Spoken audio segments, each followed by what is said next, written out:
Assalamualaikum warahmatullahi wabarakatuh. Halo semuanya, perkenalkan nama saya Siti Nafisah, biasa dipanggil Nafisah. Saya dari kelas KPIA dengan NIM 304250258. Di sini saya akan menyampaikan sedikit tentang The Golden Age of Islam atau yang disebut dengan masa keemasan Islam. Tahukah kalian bahwa pada masa ketika Eropa masih berada dalam kegelapan, justru dunia Islam bersinar terang sebagai pusat ilmu pengetahuan dan peradaban dunia. Masa itu dikenal dengan The Golden Age of Islam atau masa keemasan Islam. Inilah masa ketika ilmu, seni, dan kebijaksanaan tumbuh subur di negeri-negeri Islam, dari Spanyol yang berada di barat hingga India yang berada di timur. Inilah masa ketika para ilmuwan, cendekiawan, dan pemikir muslim menorehkan prestasi yang luar biasa, yang pengaruhnya masih terasa sampai sekarang. Masa keemasan Islam berlangsung sekitar abad ke-8 hingga 13 Masehi, terutama di bawah pemerintahan dinasti Abbasiyah yang berpusat di Baghdad, Irak. Pada masa ini, umat Islam tidak hanya unggul pada bidang agama, tapi juga dalam bidang ilmu pengetahuan, kebudayaan, politik, ekonomi, dan sosial. Dunia Islam benar-benar menjadi pusat peradaban dunia.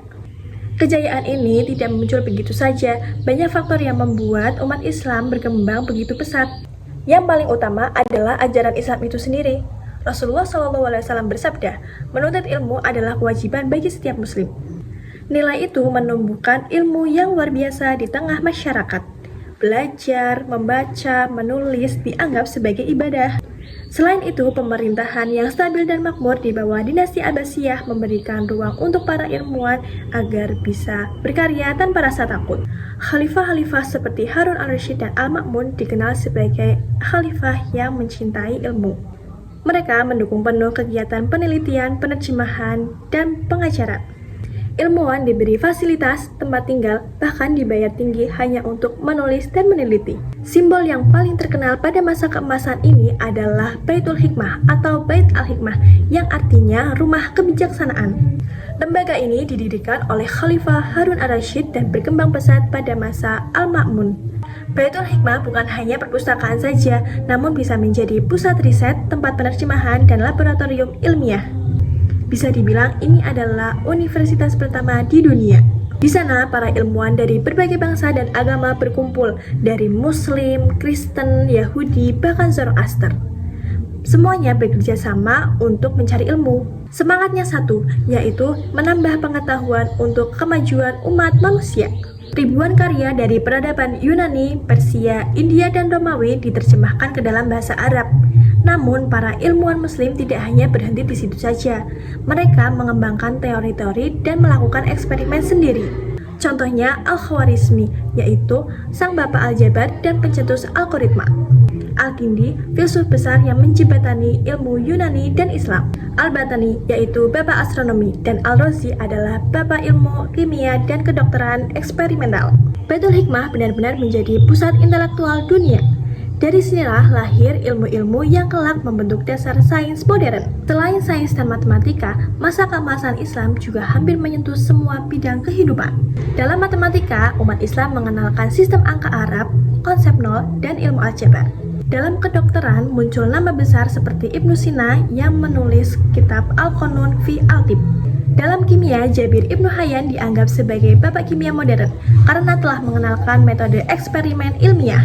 Dalam astronomi, umat Islam membangun observatorium pertama di dunia. Dalam arsitektur dan seni, lahir karya-karya yang luar biasa, seperti Masjid Cordoba di Spanyol, Masjid Samara di Irak, dan Istana Alhambra di Granada. Dan jangan lupa, dalam sastra, lahir tokoh-tokoh besar seperti Rumi, Omar Khayyam, dan Al-Jahiz yang menulis puisi dan karya sastra dengan nilai-nilai kemanusiaan yang mendalam. Masa keemasan Islam juga ditandai dengan kehidupan sosial yang makmur dan beradab. Pendidikan yang terbuka untuk umum, banyak madrasah atau lembaga belajar gratis, bahkan rumah sakit sudah menerapkan sistem rumah sakit modern yang dilengkapi dengan dokter spesialis dan apotik. Dalam perdagangan, umat Islam menguasai jalur dagang dunia.